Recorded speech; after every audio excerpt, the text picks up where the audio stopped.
Hello दोस्तों, I hope कि सब अच्छे होंगे। दोस्तों, क्या आपको पता है कि फाइनेंशियल फ्रीडम क्या होती है? फाइनेंशियल फ्रीडम दोस्तों, अगर आपको नहीं पता है तो हम जानेंगे कि फाइनेंशियल फ्रीडम क्या होती है, फाइनेंशियल फ्रीडम कैसे अचीव करते हैं दोस्तों। लेकिन फाइनेंशियल फ्रीडम जानने से पहले हमें इसके अंदर आने वाली चीज़ों को जानना होगा। तो फाइनेंशियल फ्रीडम के अंदर जो टॉपिक्स आती है वो सारे हम कवर करने वाले हैं। तो दोस्तों, मैं हूँ विवेक और स्वागत है आपका अपने YouTube channel learn with comrade में। दोस्तों, फाइनेंशियल फ्रीडम के अंदर आते हैं मनी। अब ऐसा तो नहीं है कि आप मनी के बारे में नहीं जानते। दोस्तों, अगर आप एक नॉर्मल फैमिली में पैदा होते हैं, इस टॉपिक पे मैंने ऑलरेडी एक वीडियो बना रखी है, वो वीडियो का लिंक आपको डिस्क्रिप्शन में नीचे मिल जाएगा। अब आगे बढ़ते हैं। दोस्तों, क्या आपने सुना है कि अमीर और अमीर होते जा रहे हैं और गरीब होते जा रहे हैं? तो ये मुद्दा मामला कैसा है कि हमारे देश में क्या सिर्फ ऐसा है कि अमीरों को और अमीर बनाया जा रहा है? इसमें कुछ अमीर कुछ ऐसा जानते हैं जिसकी वजह से वो और अमीर होते जा रहे हैं, या गरीब कुछ ऐसा नहीं जानता या जो उनको सिखाया नहीं जाता? तो दोस्तों, ये सारी चीज़ें हम जानने वाले हैं। तो दोस्तों, हमें सबसे पहले ये जानना होगा कि अमीर कैसे अमीर बनते हैं, वो अपने संपत्ति को कैसे बढ़ाते हैं। तो दोस्तों, सबसे पहले मेरा आप सबसे एक सवाल है कि अगर आपको 1 करोड़ रुपए दे दिया जाए तो आप क्या करेंगे? या एक ग्रोथ माइंडसेट या एक अमीर की तरह सोचने वाले इंसान को 1 करोड़ दे दिया जाए और एक गरीब की तरह सोचने वाले या एक गरीब दिमाग वाले इंसान को 1 करोड़ रुपए दे दिया जाए तो वो क्या करेंगे? दोस्तों, अगर 1 करोड़ रुपए किसी अमीर इंसान या किसी ग्रोथ माइंडसेट वाले इंसान को दे दिया जाए तो वो उस 1 करोड़ को 1 साल, 2 साल या 5 साल में, हो सकता है वो 5 करोड़ कर दे, हो सकता है वो 10 करोड़ कर दे, या हो सकता है उससे ज़्यादा भी कर दे।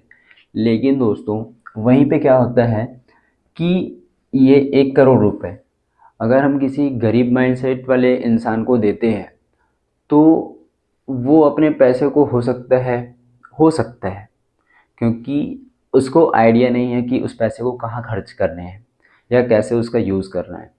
तो दोस्तों, बहुत पॉसिबिलिटी है कि वो अपने 1 करोड़ को 10 लाख कर ले, 20 लाख कर ले, या पूरा ज़ीरो ही कर दे।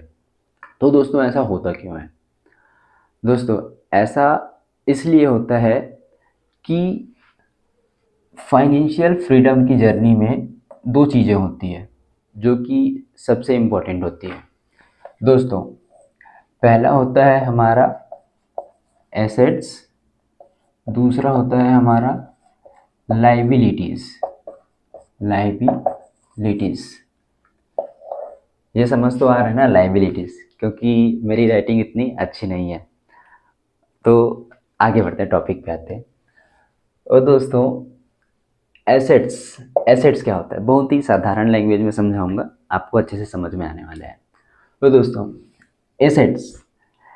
एसेट्स मतलब संपत्ति वो चीज़ें होती है जो आपको पैसे कमा कर देती है।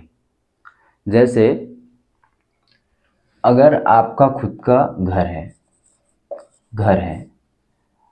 अगर इस घर पे आप रहते हैं तो इससे ना ही आपको कोई इनकम आएगी और इस पे खर्चे आपको अलग से करने पड़ते हैं, क्योंकि इस पे आप रहते हैं, आप आपको इसका मेंटेनेंस कराना होता है।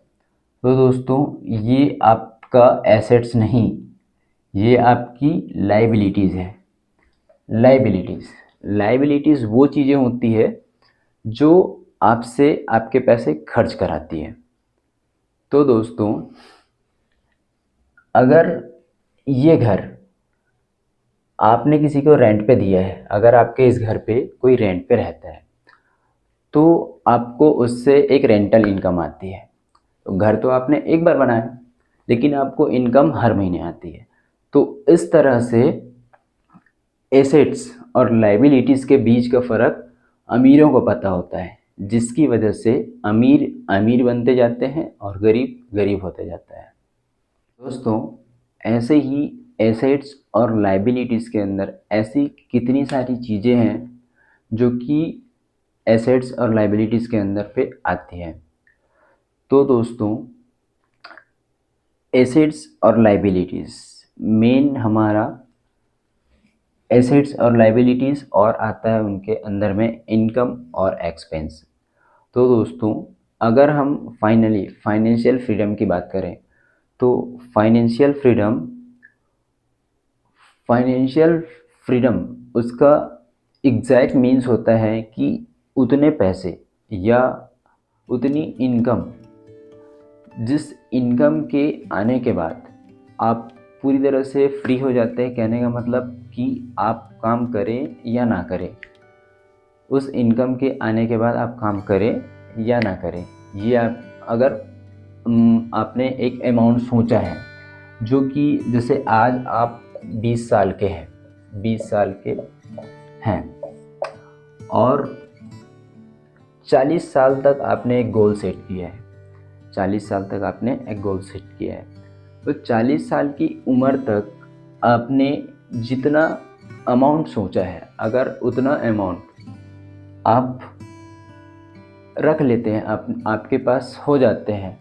आपने हो सकता है कि उसको एसेट्स के रूप में रखा हो, या हो सकता है कि आपकी नेटवर्थ उतनी हो। तो अगर ये अमाउंट आप अचीव कर लेते हैं, तो ये आपका फाइनेंशियल गोल होता है, फाइनेंशियल फ्रीडम होता है। दोस्तों, फाइनेंशियल फ्रीडम की जर्नी में अगर आप एक साधारण इंसान हैं जिसको कुछ भी नहीं आता, तो फिक्र करने की कोई बात नहीं है।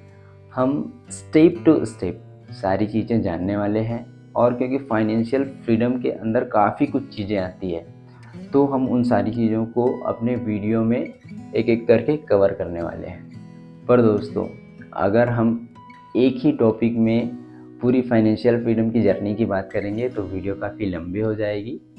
तो वीडियो को लंबी नहीं करते हुए हम वीडियो को एंड करते हैं, और हम अपनी नेक्स्ट वीडियो में उन सारे टॉपिक को एक एक करके कवर करेंगे। तो दोस्तों, मेरे साथ बने रहिएगा। तो मिलते हैं हमारे नेक्स्ट वीडियो में। और हाँ दोस्तों, वीडियो अच्छी लगी हो तो वीडियो को लाइक ज़रूर करें, चैनल को सब्सक्राइब करें और शेयर ज़रूर करिएगा, ताकि आप जैसे और हमारे जैसे कितने ही जिनको फाइनेंशियल फ्रीडम या एसेट्स या लायबिलिटीज़ के बारे में पता नहीं है, वो ये सारी चीज़ों को जान सके और हमारे साथ एटलीस्ट अपने फाइनेंस को सुधार सकें। तो